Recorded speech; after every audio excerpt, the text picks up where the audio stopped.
Seigneur, merci pour ta parole, merci pour ce culte, Seigneur, merci pour cette église, merci pour cette région de la France merveilleuse, Seigneur, mais tu vois avec tellement de besoins, tellement de gens qui sont là, Seigneur, dans la région, qui profitent du beau temps, de la plage, mais peut-être qui oublient qu'ils ont une âme, et qu'il y a un Seigneur, et s'appelle Jésus-Christ, Seigneur, qui aimerait toucher chacune de ces âmes. Et nous te prions vraiment que tu fasses quelque chose dans cette ville, Seigneur, et que tu utilises le chemin, cette église, pour répandre ta parole, Seigneur. Je te remercie pour cette journée et je te demande de m'aider maintenant dans la prédication de la parole et que ça nous fasse tous du bien, qu'on soit encouragés, Seigneur, et qu'on puisse resituer nos priorités dans la vie. Seigneur, tu vois à quoi tu nous appelles. Donc je te remercie au nom de Jésus-Christ. Amen. Voilà, donc cet après-midi, j'ai intitulé mon message. Allez voir là, tac. Ah voilà, c'est parfait. La seule chose nécessaire. La seule chose nécessaire. D'accord? Et pour nous guider, je vous invite à prendre vos Bibles et à l'ouvrir. Qui aimerait deviner le chapitre? Ça, c'est compliqué.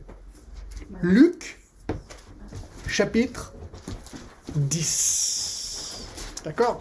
C'est une histoire, je parie que vous connaissez tous très très bien, mais peut-être que vous ne l'avez pas encore entendu dans un message, ou peut-être que oui, mais c'est vraiment un texte sympa, et il n'est pas très long, mais très poignant, et facile à nous rappeler de ce thème. D'accord? Alors on va lire Luc 10 à partir du verset 38. C'est l'histoire de Marthe et de Marie, une histoire, un récit assez connu, assez sympa, qu'on aime tous. D'accord? Je vais lire. Comme Jésus était en chemin avec ses disciples, il entrait dans un village et une femme nommée Marthe le reçut dans sa maison. Elle avait une sœur nommée Marie qui, s'étant assise aux pieds du Seigneur, écoutait sa parole. Marthe, occupée à divers soins domestiques, survint et dit « Seigneur, cela ne te fait-il rien que ma sœur me laisse seule pour servir? Dis-lui donc de m'aider. » Et le Seigneur lui répondit « Marthe, Marthe, tu t'inquiètes et tu t'agites pour beaucoup de choses. Une seule chose est nécessaire. Marie a choisi la bonne part qui ne lui sera point ôtée. » Alors voilà notre texte pour aujourd'hui. Il y a un missionnaire qui est très très connu dans l'histoire qui s'appelle William Carey. William Carey, missionnaire aux Indes dans les années 1800, début 1800, 1806. Et alors j'avais lu sa biographie il y a un temps en arrière, puis on avait aussi regardé sur Redeem TV. Je ne sais pas si vous connaissez Redeem TV. C'est des films gratuits chrétiens. Et il y a l'histoire qu'on a regardé récemment, un film sur William Carey, c'est assez intéressant. Mais une fois, il a écrit une lettre à un ami. Il était en Inde en train de faire son travail missionnaire. Et il a écrit une lettre en 1806. Et dans cette lettre, il décrit une journée typique de sa vie. Je vous lis, d'accord? Journée typique de William Carey. Je me suis levé ce matin à 6h moins quart et j'ai lu un chapitre dans la Bible hébreu.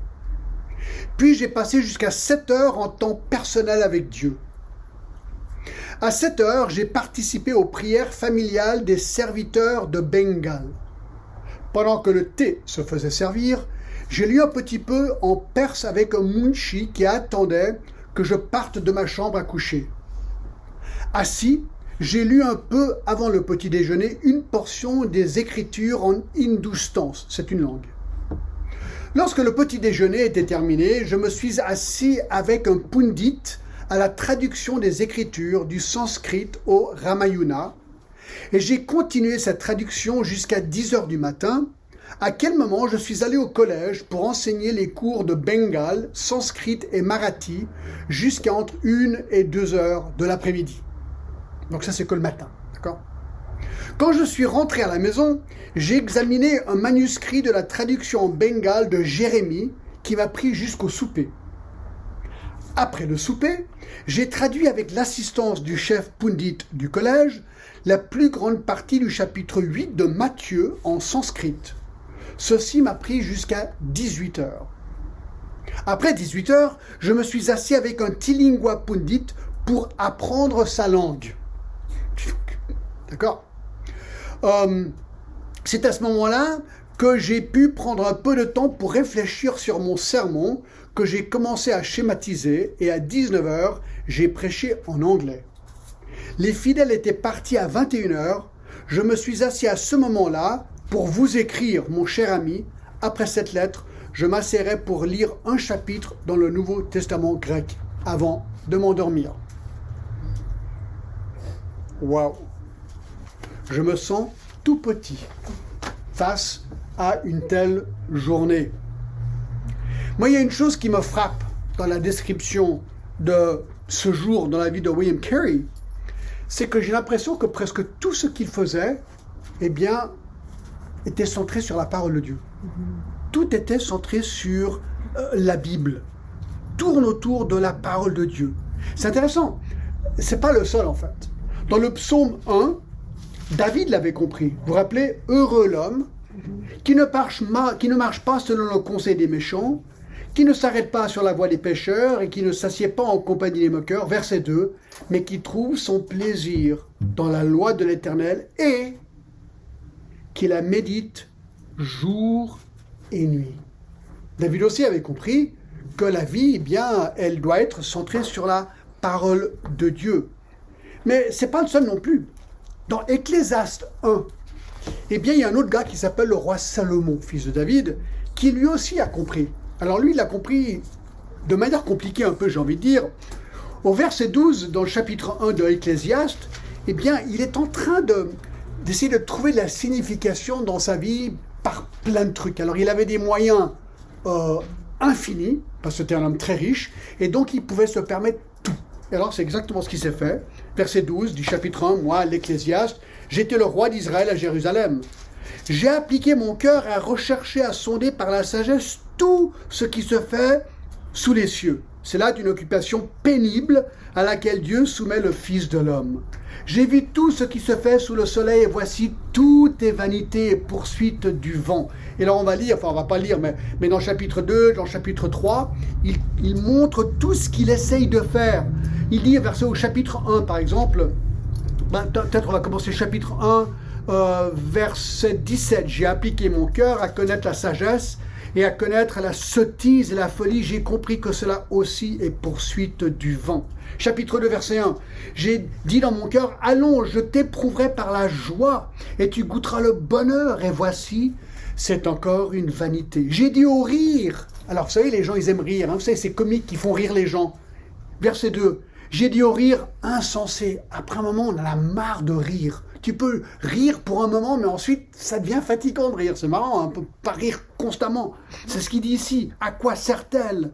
Verset 3. J'ai résolu en mon cœur de livrer ma chair au vin, tandis que mon cœur me conduirait avec la sagesse. Donc il a essayé là le vin, ensuite il a essayé les femmes. Au verset 4, j'exécutais les grands ouvrages, j'ai bâti des maisons, je me plantais des vignes, des jardins de vergers, je plantais des arbres de fruits. Bref, ce gars, il a tout essayé pour combler sa vie. Et là, vraiment, il avait les moyens. Et quelle était sa conclusion? Chapitre 12, verset 15. Écoutons la fin du discours. Et voici la fin du discours.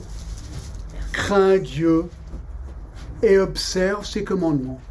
C'est là que doit faire tout homme. C'est intéressant. Donc, en fait, moi, je parie que si on va interviewer les gens à Cannes, ces gens qui ont beaucoup d'argent, qui ont leur Ferrari, on avait une belle Ferrari, mais alors, les voitures, elles sont propres ici, c'est pas comme à Genève. Tout brille et tout est propre, tout est beau. C'est vrai que c'est assez clinquant, d'accord? C'est vraiment super beau. Mais je te parie que ces gens, après un moment, t'as ta Ferrari, c'est super, si tu peux te payer une Ferrari, pourquoi pas? Mais à un moment donné, ta Ferrari, c'est une Ferrari. Avec le temps, rien vraiment comble le cœur. Alors, je dis pas que c'est des choses mauvaises. Une Ferrari, c'est très bien. Moi, j'aimerais bien avoir une Ferrari. T'aimerais une Ferrari? Pourquoi pas? Ce serait sympa. Hein? Moi, j'ai une Peugeot. Mais ça va, d'accord. Les belles choses, c'est pas un mal. Mais ces belles choses, avec le temps, ne vont pas te combler le cœur. C'est tout le but ici. Regardez Matthieu 4, 4. Jésus a compris ça aussi. C'est quoi la clé?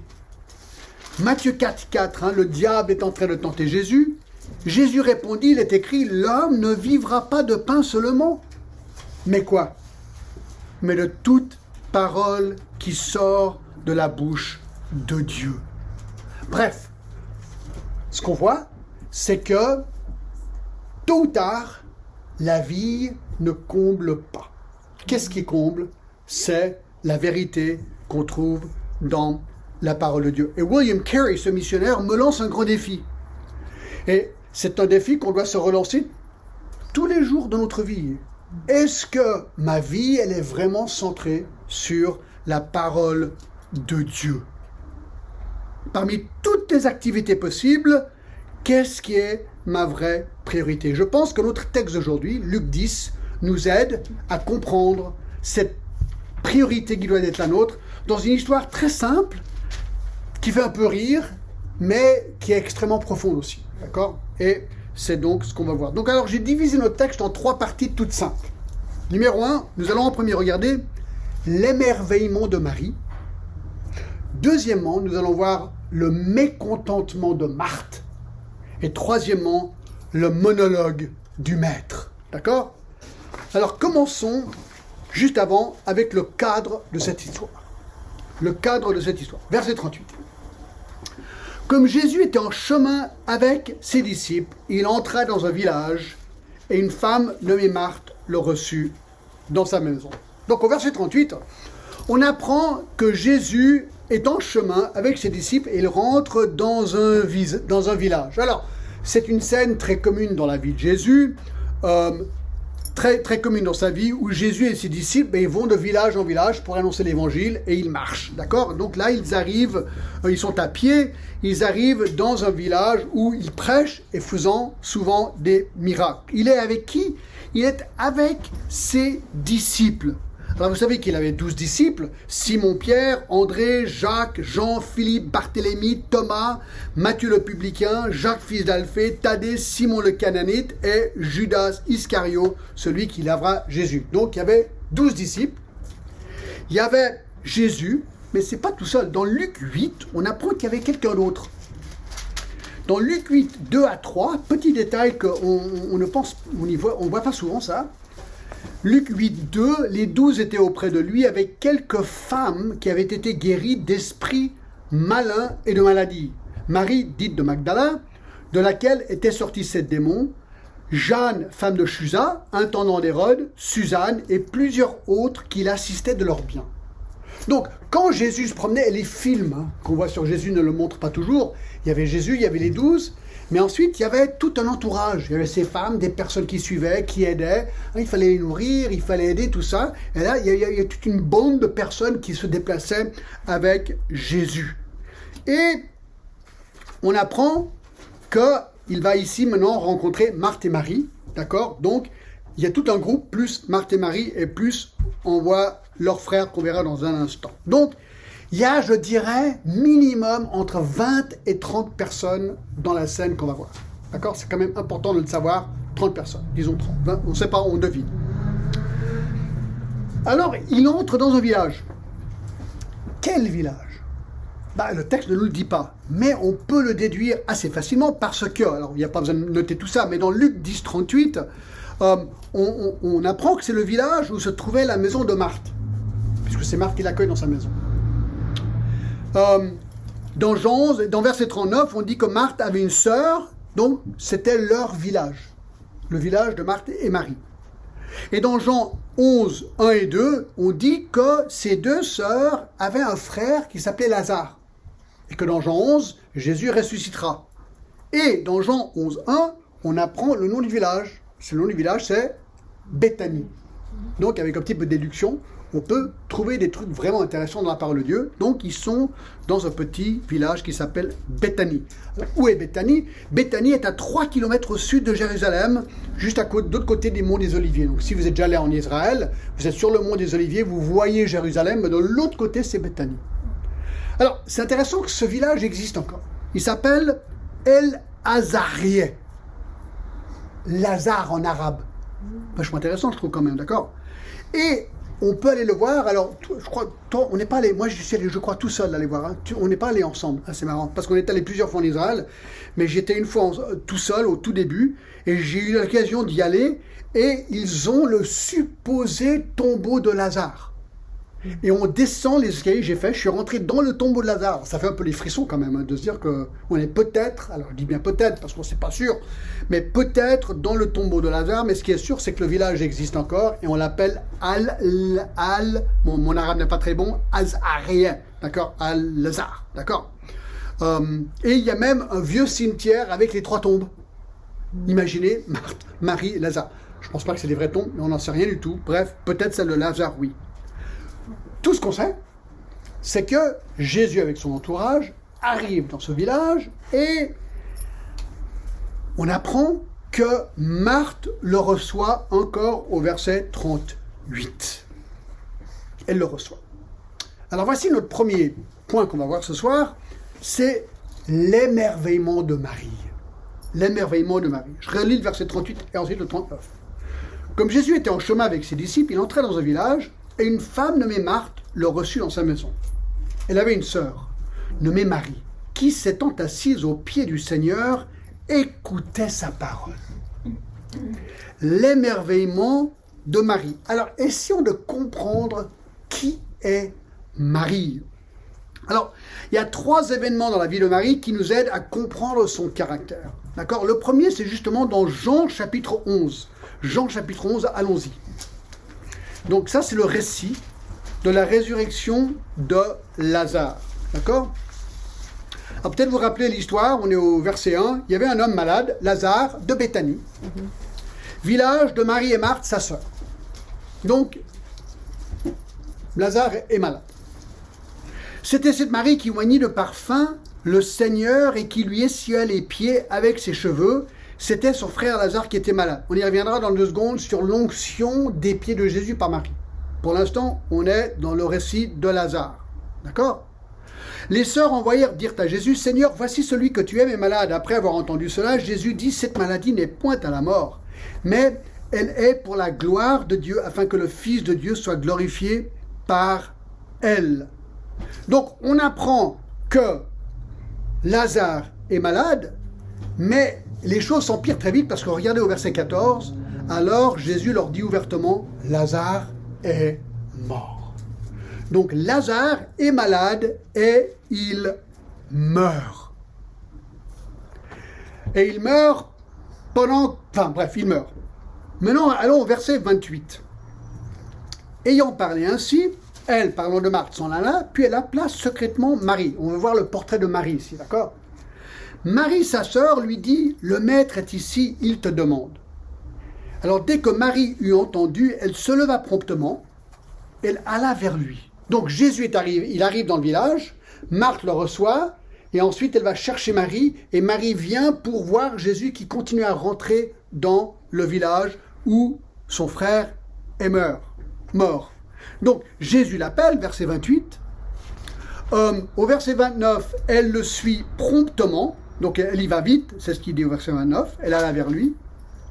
Et au verset 32, lorsque Marie fut arrivée là où était Jésus, et qu'elle le vit, qu'est-ce qu'elle fait? Elle tombe à ses pieds. Notez-le bien.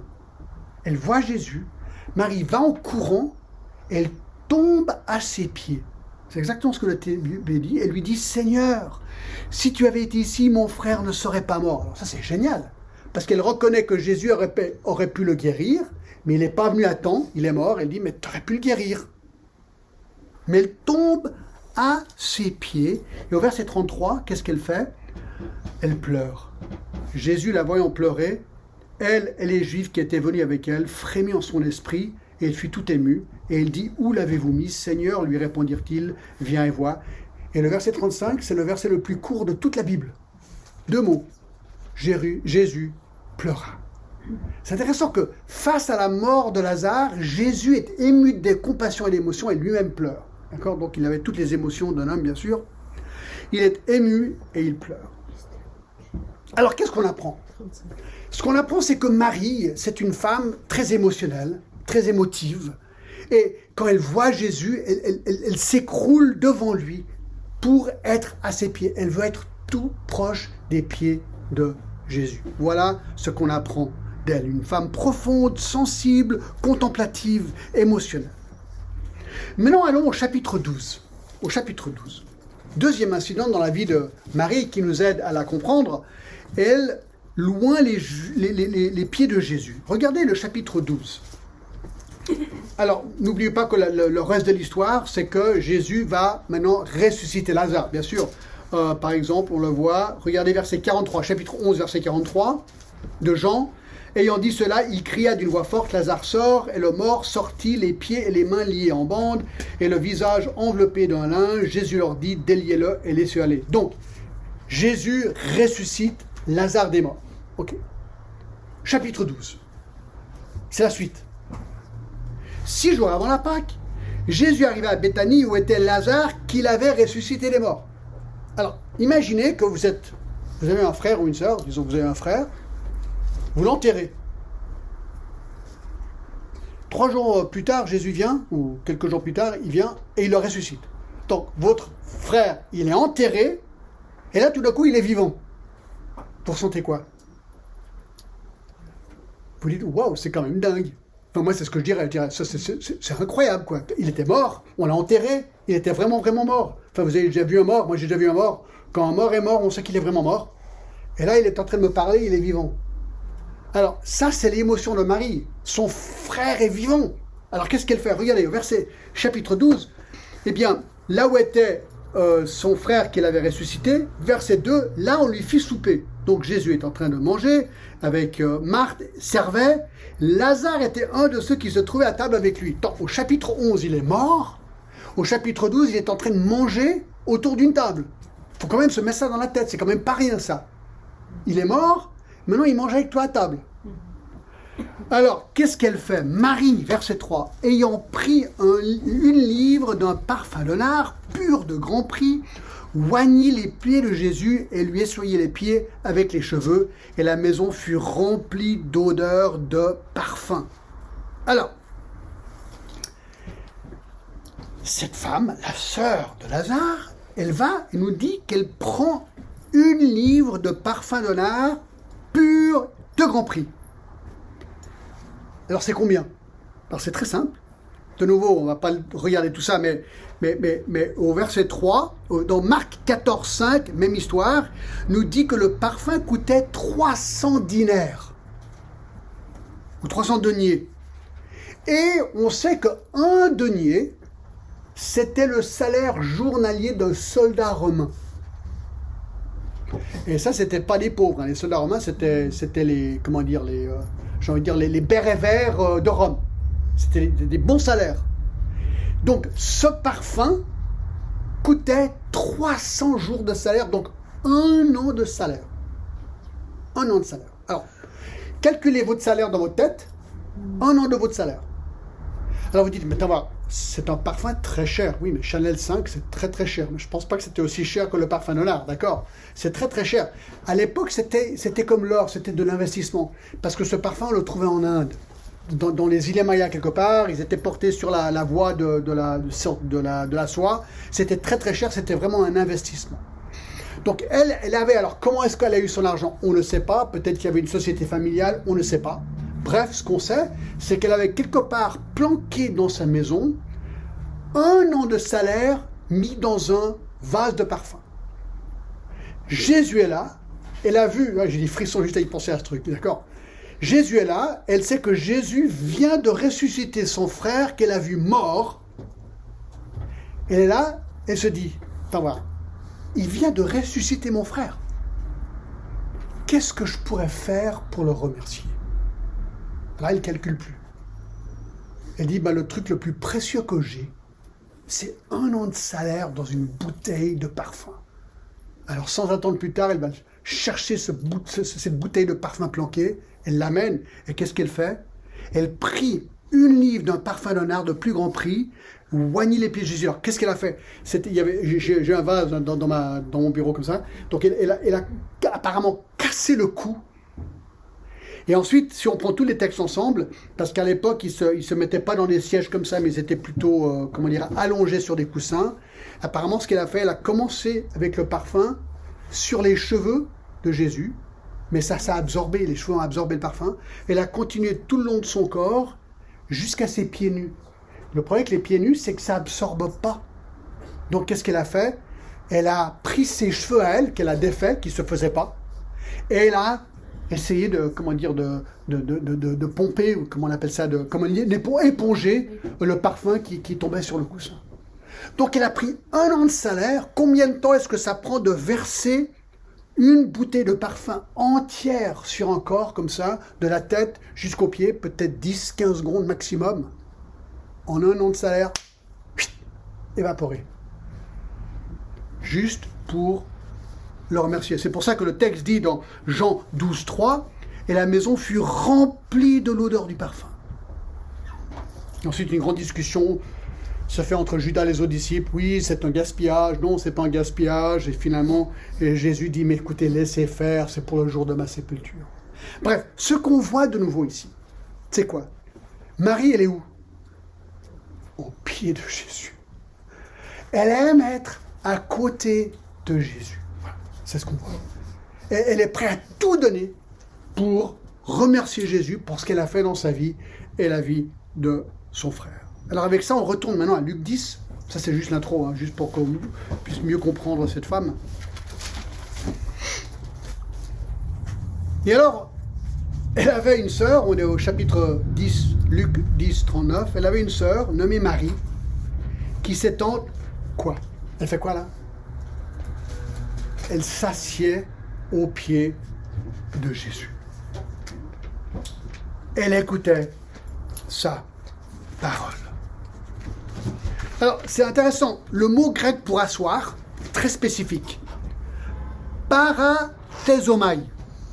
D'accord? Le temps du verbe dans l'original indique, c'est le temps aoriste qu'on dit, et il suggère que Marie s'est assise aux pieds de Jésus et a continué d'écouter. C'était une action continue. C'était pas juste j'écoutais, ensuite j'étais distrait. Elle s'est mise là, elle voyait que Jésus. Elle était là où elle voulait être. Elle entendait que lui et tout le reste était terminé. Il n'y avait que ça et ça s'est prolongé. Et le mot pour asseoir, il y a 2 prépositions, para et pro. Donc, alors il y avait le groupe, imaginons qu'il y avait 30 personnes, on ne sait pas. Donc, elle rentre dans le groupe pour s'asseoir, mais attention, elle ne se met pas derrière. Moi, d'habitude, quand je rentre dans un groupe comme ça, j'aime bien me mettre derrière, quoi. Je me planque un peu derrière parce que je veux pas... Elle, non, c'est tout le contraire. Si elle était rentrée maintenant, elle serait venue, para et pro, juste devant, un peu à côté. Elle aurait pris cette chaise-là ou cette chaise-là, peut-être. Ou peut-être même celle-là. Peut-être elle aurait pris une chaise, elle l'aurait mis juste là pour être juste à côté, mais un petit peu à droite ou un petit peu à gauche de Jésus. Et elle voulait être première place. Première place. Et qu'est-ce qu'elle fait?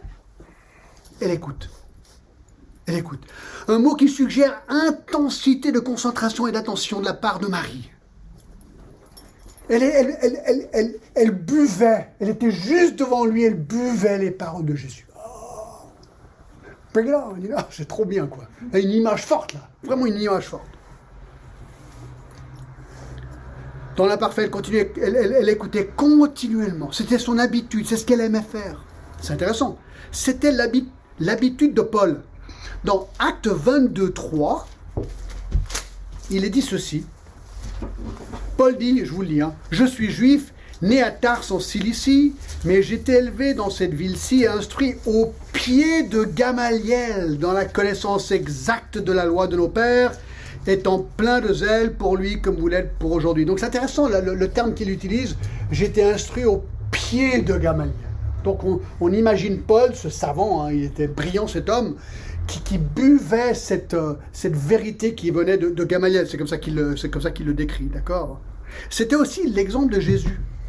Dans Luc 2, 46, Jésus, qu'est-ce qui se passe? Vous vous rappelez peut-être, les parents de Jésus n'arrivent pas à retrouver Jésus. Au bout de 3 jours, Luc 2, 46, ils le trouvèrent dans le temple, assis au milieu des docteurs, les écoutant et les interrogeant. C'est intéressant. Jésus, Paul, Marie, ils sont où? Ils sont là, en train d'écouter, assis attentivement. C'est intéressant, je trouve, vraiment intéressant. Donc, et souvent aussi, quand les gens se font guérir par Jésus, souvent ils se retrouvent à ses pieds aussi. Alors pourquoi écouter le Seigneur? Pourquoi? Ça sert à quoi? Enfin, ça sert à quoi de lire la Bible? Parce que Jésus n'est plus là aujourd'hui, d'accord? Donc aujourd'hui nous avons la parole de Dieu, mais elle sert à quoi finalement cette Bible? Par exemple, Proverbe 8, 32. Proverbe 8, 32. Et maintenant, mes fils, écoutez-moi. Et heureux ceux qui observent mes voies. Écoutez l'instruction, écoutez, pour devenir sages et ne le rejetez pas. Heureux l'homme qui m'écoute, qui veille chaque jour à mes portes, qui en garde les poteaux. Je trouve ça intéressant. La Bible, là, elle donne la formule du bonheur. Tu veux être heureux? Je ne fais que lire ma Bible ici. Hein. Il dit 3 fois, heureux, heureux, heureux. Heureux, celui qui écoute l'instruction, et en plus tu deviens sage. Si tu veux être sage et heureux, tu viens à la parole de Dieu, c'est ce qu'il dit. C'est tellement pratique, je trouve. Tellement pratique. Je ne sais pas si vous connaissez le psaume 119. Allons-y, le psaume 119.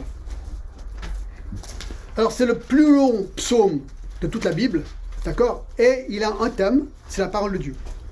D'accord? Le psaume 119.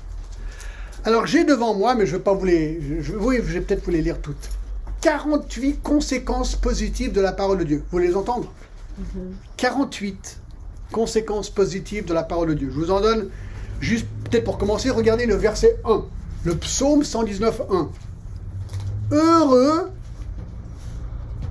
ceux qui sont intègres dans leur voie, qui marchent selon la loi de l'Éternel. Alors c'est quoi la première chose qui va nous arriver si on marche selon la voie de l'Éternel? On sera heureux. Est-ce que vous connaissez quelqu'un qui ne veut pas être heureux? Est-ce que vous connaissez quelqu'un qui est triste, qui a envie d'être heureux, qui ne l'est pas? Moi j'en connais un paquet de gens comme ça. Tu leur dis, mais écoutez, j'ai la formule du bonheur, elle est juste là, heureux. Ouais, non, mais regarde verset 2. Heureux ceux qui gardent tes préceptes, qui les cherchent de tout leur cœur. Attends, tu veux être heureux? Qu'est-ce qu'il dit? Garde sa parole, cherche-les, étudie-les. Donc sois proche de la parole de Dieu. Tu veux être heureux? Je trouve ça quand même génial. Moi j'aime les petites formules magiques simples. Là il y a une petite formule magique simple. C'est tellement simple. Mais c'est tellement simple que c'est bluffant en fait. D'accord? Vous savez, ceux qui sont heureux, ils aiment louer, surtout un chrétien, bien sûr, il aime louer le Seigneur. Regardez verset 7. Je te louerai dans la droiture de mon cœur en apprenant les lois de ta justice. Quand tu es rempli de la vérité, tu es heureux. Et tu as envie de louer le Seigneur. C'est pour ça qu'on chante à l'église. Vous n'avez pas posé la question, mais on arrive, on chante. On chante toujours. Pourquoi est-ce qu'on chante? On chante parce qu'on a envie de chanter, parce qu'on est heureux, on a envie de l'exprimer. C'est ça la louange. C'est automatique. Allez. Je vous les lis, vous êtes prêts? 48. Qu'est-ce que la parole de Dieu peut nous apporter? Alors, j'y vais vite. Le bonheur, la maîtrise de nous, c'est tout dans le psaume 119, je vais verset par verset. La louange, la pureté, la capacité de ne pas pécher contre Dieu, la maîtrise de soi, des trésors, des délices, la vie, les yeux ouverts, des merveilles, des décharges de mépris, la méditation, des conseils, verset 24, la voix de la vie, le réconfort dans le chagrin, verset 28, trop bien, attendez voir, il dit quoi? Mon âme pleure de chagrin, relève-moi selon ta parole. T'es dans le chagrin? Viens la parole, il va te relever. Un éloignage du mensonge, il va te donner la vérité, la clarté dans la confusion. Il va te donner un cœur élargi, un bon sentier, le détournement des choses vaines, l'accomplissement de ses promesses, la bonté, la justice, la miséricorde de Dieu, des jugements. Je tourne la page, d'accord? Je continue. Il va te permettre de ne pas rougir devant Dieu, l'amour de toi-même, non, de la loi, excuse-moi, pas de soi, de la loi, l'amour de la loi, les promesses, l'espérance, les cantiques, le secours, la confiance dans la nuit, la pitié de Dieu, la direction de nos pas. Verset 63. Vous connaissez les gens qui ont manque d'amis? Ils n'ont pas d'amis. Regardez ce qu'il dit au verset 63. Je suis l'ami de tous ceux qui te craignent, de ceux qui gardent tes ordonnances. C'est pour ça que l'Église, c'est génial. Parce qu'on peut avoir des amis dans l'Église. C'est normal, bien sûr. La bonté, le bien, l'intelligence, la croyance, la bienfaisance, l'humilité, pas de honte, la consolation, la mémoire, l'échappement de la misère, etc. Et même de l'intelligence au verset 104. Alors, question, pourquoi est-ce que Marie aimait être au pied de Jésus? Pourquoi est-ce qu'elle aimait écouter la parole? À cause de tout ce que je viens de dire, en fait. C'est tout ce que je viens de dire. Donc, moi je crois que la question c'est ça. Est-ce que je suis comme Marie? La question qu'on va se poser. Voilà, au deuxième point. Maintenant, les choses vont vite. Attention. 2. On a vu l'émerveillement de Marie, mais deuxièmement, il y a le mécontentement de Marthe. Le mécontentement de Marthe. Regardez ce qui se passe au verset 40. Marthe, occupée à divers soins domestiques, survint et dit, Seigneur, cela ne te fait-il rien que ma sœur me laisse seule pour servir? Dis-lui donc de m'aider. Oh. Il y a des bons exemples dans la Bible et il y a des mauvais exemples dans la Bible, d'accord? Marthe, c'est pas le top du top, mais on va comprendre en fait sa motivation, d'accord? Elle a une très bonne motivation, en fait. Alors, qu'est-ce qu'on sait sur sa personne? Alors, son nom vient de l'araméen qui veut dire dame. Elle avait une sœur et un frère, on sait, d'accord, Marie et Lazare. Et regardez, c'est bien, c'est intéressant au verset 38 que c'est bien Marthe qui le reçut dans sa maison. Qui implique que Marthe est l'aînée, peut-être même les parents, on ne sait pas où ils sont, peut-être décédés, c'est elle qui avait peut-être hérité, parce qu'il y avait peut-être que, maintenant il y avait le frère, alors je ne sais pas en fait, mais c'est elle qui est responsable. Et c'est elle qui accueille Jésus dans la maison.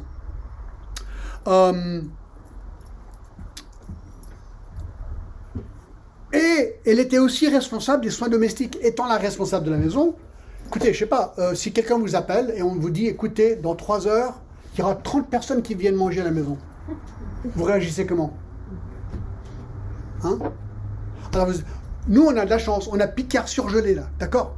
Tu vas vite chez Picard, tu te prends des repas de n'importe quel du monde, tu veux de l'indien, du chinois, tu veux de l'italien, ou tu veux du vietnamien ou du japonais, pas de problème aujourd'hui. Tu rentres chez toi, dans le micro-ondes, tout est prêt.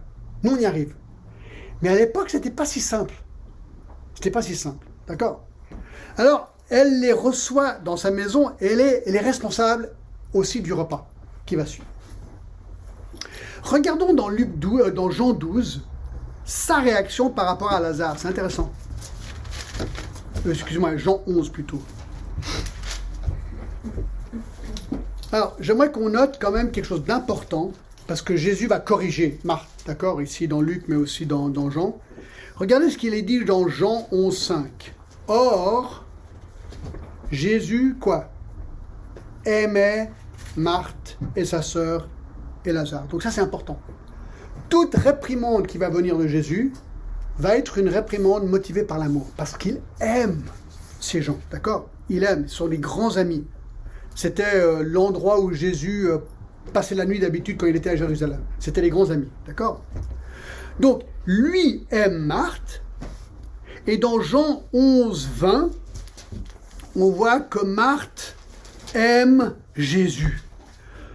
Lorsque Marthe apprit que Jésus arrivait, elle alla au-devant de lui, tandis que Marie se tenait assise à la maison. Et Marthe dit à Jésus, « Seigneur, si tu avais été ici, mon frère ne serait pas mort. » Ben oui.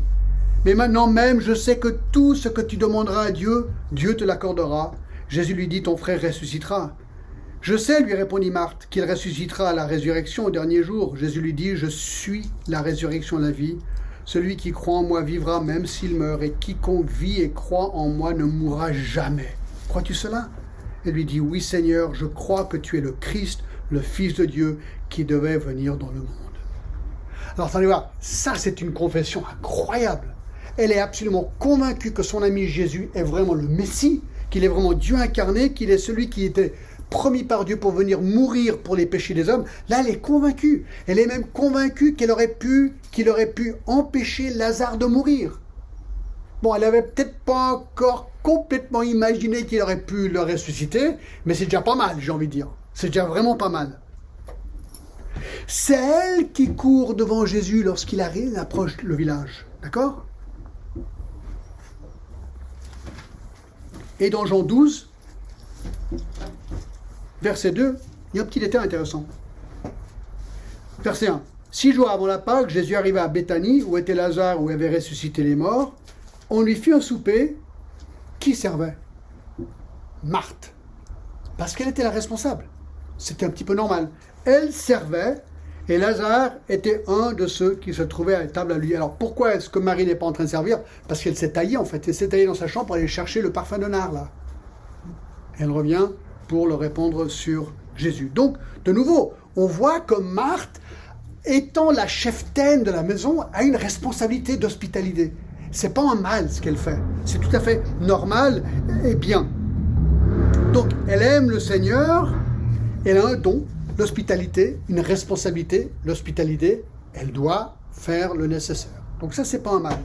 Mais alors, quelle est sa faute? Quelle est sa faute? Si ce qu'elle a fait n'est pas un mal, c'est quoi sa faute? Ben, retournons à Luc 10 et voyons.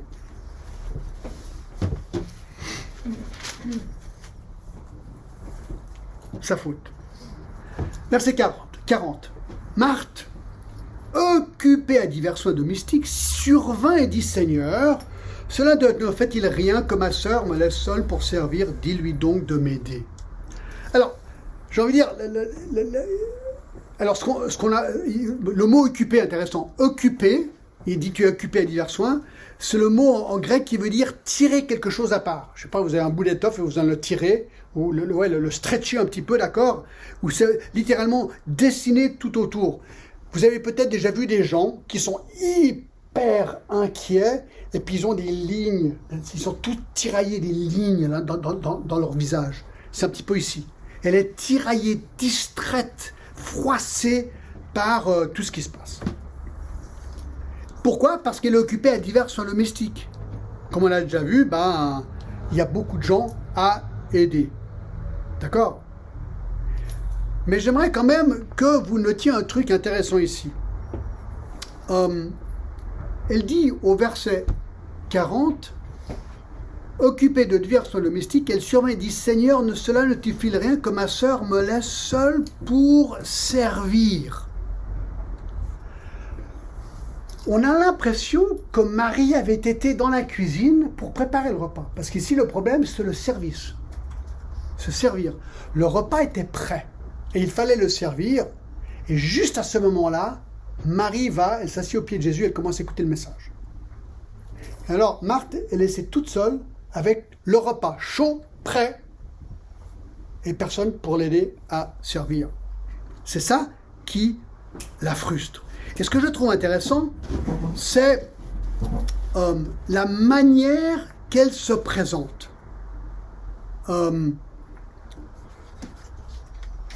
Elle survint. Alors ça, c'est un mot incroyable. Ça veut dire placer par-dessus. Être debout par-dessus à côté de quelqu'un. Donc, alors moi j'imagine Marthe, elle est furieuse. Son tablier et tout. Elle arrive, alors Jésus est là, assis, tout le monde est assis, Marthe juste à côté. Et puis elle survint, elle vient, Marie, elle rentre dans ce groupe un petit peu comme un taureau dans un magasin de cristal, d'accord? Et elle vient, tac, tac, tac, tac, tac, avec son tablier. Et c'est exactement le même mot utilisé dans Luc 2,9 d'un ange. Et voici, c'étaient les bergers, un ange du Seigneur leur apparut. Et la gloire du Seigneur resplendit autour d'eux, et ils furent saisis d'une grande frayeur. Imaginez, vous êtes un berger, c'est la naissance de Jésus, tout d'un coup, il y a un ange qui apparaît, et vous dites, oh, incroyable, un ange, un ange. Ben, c'est le même genre de truc qui arrive avec Marthe ici. Tout le monde est là en train d'écouter ce message, tout est beau, et tout d'un coup, Marthe arrive. Hé les gars, qu'est-ce qui se passe ici? Donc elle survint, mais elle ne dit pas les gars, elle parle à qui? Regardez ce qu'elle dit, c'est intéressant. Marthe, occupée à divers soins domestiques, survint et dit, alors elle s'adresse à qui ici? À Jésus. Elle parle à Jésus. Donc, j'ai envie de dire, Marie est là en train de baigner dans le message, Marthe arrive, voilà, qu'est-ce qui se passe? Elle parle à Jésus, elle dit, Jésus, écoute-moi, d'accord? Elle dit, Seigneur, cela ne te fait-il rien que ma sœur me laisse seule, moi, pour servir? Dis-lui donc de m'aider. Alors, premier truc qu'il ne faut pas faire, c'est de faire un reproche à Jésus. D'accord? C'est ce qu'elle fait là. Non mais tu vas voir, c'est un peu gonflé, d'accord? Elle dit, Seigneur, excuse-moi, mais ça te fait rien? Franchement là, mais t'es insensible que ma sœur me laisse toute seule pour servir? Non mais franchement, t'es gonflé. Fais quelque chose. Tu as le pouvoir de la faire bouger. C'est ce qu'elle est en train de dire en fait. Elle est en train de dire à Jésus, mais fais bouger ma sœur. Alors quelqu'un pourrait dire, oui, bon, c'est de la prière. Je ne sais pas si l'attitude est bonne ici parce que Jésus va la reprendre. Mais il est en train d'ordonner à Jésus de faire bouger sa sœur. Je ne sais pas, c'est comme si Moïse, vous vous rappelez Moïse, hein, il était là, il était en train de faire paître ses brebis, et tout d'un coup, il y a le buisson ardent. Vous vous rappelez le buisson là? Puis il commence à brûler, puis Dieu qui parle, Moïse, c'est moi, j'aimerais parler avec toi. Moïse il dit, hey, écoute, s'il te plaît, tu vois pas que je suis en train de faire paître mes brebis là? Oh! Non, je pense pas que Moïse aurait répondu comme ça. Ben, c'est ce que Marc est en train de faire. Hey, écoute, s'il te plaît, Jésus, tu pourrais pas arrêter de prêcher, s'il te plaît? Regarde, j'ai un problème, quoi. Il faudrait quand même servir le repas. Fais bouger ma sœur. Non, c'est pas comme ça qu'on devrait parler à Jésus. Donc, en fait, elle est en train de dire, mon problème, Jésus, c'est ta faute. Tu monopolises ma sœur. Tu m'empêches de faire mon travail parce que toi, tu monopolises ma sœur. Oh. 2. Elle dit, dis-lui, dis à ma sœur de venir m'aider. En fait, elle dit, la clé de mon succès, c'est ma sœur. Fais-la bouger. Fais-la bouger. C'est peut-être pas la meilleure manière de parler à Jésus, d'accord? Et troisièmement, et ça c'est intéressant, dis-lui de m'aider. Donc, dis-lui de se séparer de la parole de Dieu qu'elle est en train d'écouter pour faire un truc plus important, servir le repas. Elle est en train de mettre le repas à ce moment-là, comme étant plus important que le message sorti de la bouche de Jésus. C'est simplement... Alors, est-ce que le repas est important? Bien sûr, on a besoin de manger. On n'est pas en train de dire qu'un repas n'est pas important, mais il y a un timing ici. Une priorité. Est-ce que c'était le moment, à ce moment-là, de tout arrêter pour manger? Je sais pas. C'est comme si là, je suis en train de prêcher, tout d'un coup, quelqu'un rentre et dit, John, arrête de parler, le repas est servi. Comment vous réagirez? Peut-être vous serez, ouf, enfin, il arrête de parler. Mais moi, je suis pas Jésus, d'accord? Je peux comprendre la réaction. Mais globalement, on dirait, non, c'est pas approprié. C'est-à-dire qu'il y a un temps pour le message, et ensuite il y a un temps pour manger. Ben, elle n'a pas compris ça. Oui, mais le repas risque d'être un peu froid, c'est pas grave. C'est pas la fin du monde. Surtout quand c'est Jésus qui parle, d'accord?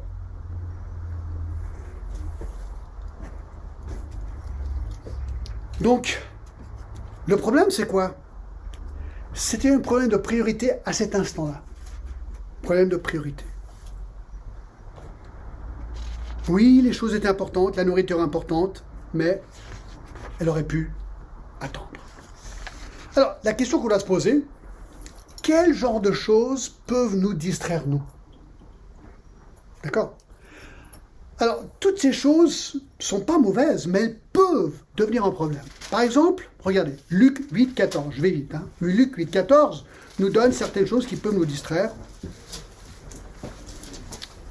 C'est la parabole du semeur. Il dit, celui qui est tombé, la semence qui est tombée parmi les épines, ce sont ceux qui, ayant entendu la parole, s'en vont et la laissent étouffer par quoi? Par les soucis, les richesses, les plaisirs de la vie. Alors, on a tous des soucis. Tout le monde a des soucis. Mais les soucis peuvent prendre le dessus. Et quand les soucis prennent le dessus, là, c'est un problème. Les richesses, est-ce que c'est un mal d'être riche, d'avoir de l'argent? Non, on a besoin de l'argent. Dans Timothée 6, il est dit qu'on a le droit de jouir de tout ce qu'on a dans la vie. Il y a des gens qui sont riches, des gens qui sont moyennement riches, des gens qui sont pauvres, il y a un peu de tout. Mais c'est pas un mal. Sauf si la richesse devient la priorité. Est-ce que c'est un mal d'avoir des plaisirs dans la vie? Non, c'est pas un mal. Dieu nous donne beaucoup de plaisir. Il nous a donné toutes choses pour qu'on en jouisse. Mais ces choses peuvent devenir la priorité. Et là, c'est un problème. D'accord? le mariage, c'est intéressant, dans 1 Corinthiens 7, 32, le mariage peut être un problème. C'est vraiment bizarre de le lire, mais c'est vrai. 7, 32 à 34. Or, je voudrais que vous soyez sans inquiétude. Celui qui n'est pas marié s'inquiète des choses du Seigneur, du moyen de plaire au Seigneur, et celui qui est marié s'inquiète des choses du monde, des moyens de plaire à sa femme. Il y a de même une différence entre la femme, etc. Donc il est en train de dire, quand tu es célibataire, ben, tu as moins de distractions quelque part, parce que tu peux te donner pleinement au Seigneur. Alors le mariage, c'est tout à fait biblique. Adam et Ève ont été mariés. Mais attention, le mariage peut nous distraire. Le mariage peut prendre le dessus, en fait, quelque part. Les gens, des fois, me disent, John, tu aimes mieux Dieu ou ta femme? Alors, c'est drôle de le dire, mais je dis, ben, Dieu. Alors, je n'aime pas le dire comme ça, parce que j'ai l'impression que j'aime pas ma femme. C'est faux. Ma femme, elle est incroyable, 39 ans de mariage. On s'aime énormément. Mais je sais qu'elle aime Dieu plus que moi, et j'aime Dieu plus qu'elle. Ça, c'est la clé de le mariage. Sinon, ça va être un problème. D'accord? Luc 14 nous parle du travail. Le travail, c'est très bien, mais peut devenir une distraction. Luc 14, 18, nos investissements. Luc 10, 40, même les soins domestiques peuvent devenir un problème. Et dans Acte 6, 4, même le ministère, c'est intéressant. Dans Acte 6, 4, regardez ce qu'ils disent. Alors, il y avait un gros besoin dans l'église de Jérusalem. Il fallait nourrir des gens. 6, 4, les anciens disent, ou les apôtres disent, et nous continuerons à nous appliquer à la prière et au ministère de la parole au lieu de servir les tables. Ils se disent, attends, servir les tables, c'est très bien, on va donner ce travail à quelqu'un d'autre pour que nous, on ne soit pas distraits de notre tâche première. Donc, ce qu'on est en train de dire, mes amis, c'est une question de priorité. Question de priorité. Je dois me poser la question, est-ce que je suis plus comme Marie, ou j'aime être avec le Seigneur, ou est-ce que ma vie est vraiment une sorte de tourbillon de tellement de trucs que finalement, j'ai pas beaucoup de temps pour le Seigneur et je le ressens dans mes émotions, dans ma vie, dans ma joie. Ça se ressent. Alors on essaie de remplir la vie avec plein de trucs et finalement ça nous laisse vide parce que pour être heureux, il faut venir à la parole de Dieu. C'est ce qu'on a vu. Alors là on termine maintenant avec le monologue du maître. Donc encore dans Luc 10, puis on arrête. Alors ça c'est vraiment génial. Alors maintenant que Marthe vient de, j'ai envie de dire engueuler, mais c'est peut-être pas le mot qu'il faut utiliser dans le message, et elle vient de gronder, de reprendre Jésus, c'est beaucoup mieux, d'accord? Elle vient de reprendre Jésus de manière magistrale. Verset 41, le Seigneur lui répondit, Marthe, Marthe. Que 4 fois Jésus répète un nom 2 fois dans le Nouveau Testament, Simon, Simon, Saül, Saül, ou de plus. Alors, Saul, quand Saül se fait convertir. Jérusalem, Jérusalem, et ici Marthe, Marthe. Et chaque fois, Jésus démontre un amour motivé par la pitié. En fait, il la plaint. Il la plaint. Il dit, Marthe, Marthe, mais je te plains de vivre comme ça. Il y a un dérèglement dans ta vie, quoi. T'es pas dans les priorités du Seigneur. Tu t'inquiètes. T'es tiré à part, t'es divisé, t'es distrait, t'es agité. T'es agité à l'intérieur. Tu t'agites, tout affolé, pour beaucoup de choses. Et ce jour-là, c'était pour le repas, le service, les mets, les nappes, les bougies, Marie, son problème, la nourriture qui refroidissait. Bon, c'est vrai qu'il y avait 30 personnes, mais même.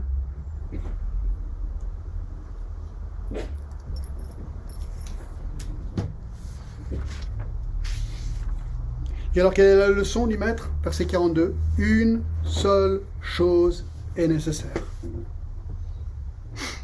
Une seule chose est nécessaire. Alors, c'est quoi?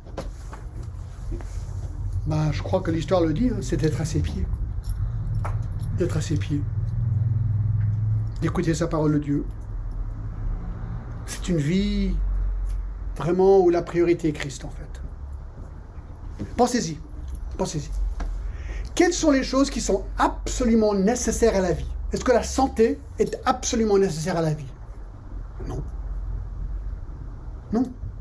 Non. Il y a beaucoup de gens qui ont une très mauvaise santé, mais qui aiment le Seigneur. Est-ce que l'argent est absolument nécessaire? Est-ce qu'il faut avoir de l'argent pour être heureux dans le Seigneur? Non. Non, il y a beaucoup de gens qui sont très pauvres dans le monde qui ont que le Seigneur. Est-ce qu'il faut des propriétés? Non. C'est un mal? Non. C'est pas un mal d'avoir des propriétés. Mais est-ce qu'il faut des propriétés pour être heureux? Est-ce que c'est nécessaire? Non. Des maisons? Non. L'honneur? Non. D'être reconnu? Non. Ces choses ne sont pas nécessaires. Oui, on les veut. Elles ne sont pas nécessaires. Et je crois que ce sont ces choses que la plupart des gens veulent dans la vie, pensant que ces choses vont leur donner ce qu'ils veulent, quand finalement, tout est là, c'est la parole de Dieu. Et quand on est en Christ, on a le salut en Christ, on a la parole de Dieu, ben il nous donne ce dont on a besoin. Et on devient satisfait avec notre lot dans la vie. Et ça, c'est compliqué, d'être satisfait avec notre lot dans la vie. Et donc, il dit, une seule chose est nécessaire. Alors ça, c'est intéressant. Écoutez bien cette dernière phrase. Marie a choisi la bonne part, qui ne lui sera point ôtée. Et oui, il y a une condition. C'est un choix. C'est un choix. Est-ce que c'est mon choix? Et tous les jours, on doit prendre ce choix. Moi, je pense, pour être vraiment simple, ce choix commence avec l'habitude d'un culte personnel. Moi, c'est comme ça que je fais. Moi je sais, je suis pasteur depuis 35 ans. Tous les matins, je me lève, Meg et moi, on fait la même chose. C'est un petit truc. On peut voir et je lis la Bible une fois par an. Voilà, c'est ce que j'essaie de faire. Puis je coche. Alors, des jours, j'ai l'impression que je lis sans... Des fois, elle me dit « Ouais, c'était trop bien la lecture aujourd'hui. » J'ai dit « Ah bon, t'as lu quoi ?» C'est comme si je n'avais même pas lu parce que ça m'est passé comme ça. Et des fois, là, ça me prend les tripes et elle dit « Ah non, tu lisais quoi ?» Mais on lit la même chose. Mais c'est comme la nourriture. Des fois, c'est un hamburger rapide. Des fois, c'est un festin. Mais on mange. On mange. Et je pense que c'est la régularité d'un culte personnel. Ça commence là, je pense. Vraiment, ça commence là. Oui, mais j'ai pas le temps. Oui, mais c'est compliqué. Oui, tu as le temps. Bien sûr qu'on a tous le temps. Parce qu'on choisit d'avoir le temps. C'est un choix. Et c'est ce qu'il dit. Marie a choisi la bonne part. Il y a beaucoup de choix dans la vie, mais pas tous les choix sont bons peut-être. Donc ici, elle a choisi la bonne part. Et regardez, l'investissement est éternel, qui ne lui sera point ôté. Là, on investit dans l'éternité, mes amis. Ça nous quittera jamais. Et là, c'est pour ça que, vraiment, moi, je suis impressionné par la vie de William Carey. Parce qu'alors, lui, je crois qu'il a compris ça. Et tous les jours, il était dans la parole. Et pour moi, vous pouvez prier pour moi, parce que maintenant, moi, je suis plus pasteur comme j'étais avant. Donc avant, c'était facile, je devais prêcher tous les dimanches. Maintenant, c'est plus le cas. Donc, je suis un petit peu plus comme la plupart des gens qui doivent choisir tous les jours d'avoir un culte personnel, que je prêche ou pas. Ça, c'est notre choix. Et je prie que le Seigneur nous bénisse tous. Amen. Amen. Seigneur, merci. Merci pour cette belle histoire, pour courte, mais tellement poignante. Et Seigneur, aide-nous à remettre droite nos priorités et que nous puissions, nous, connaître ce bonheur qui existe de marcher proche de toi, Seigneur, et dans ta parole. Je te remercie au nom de Jésus-Christ. Amen.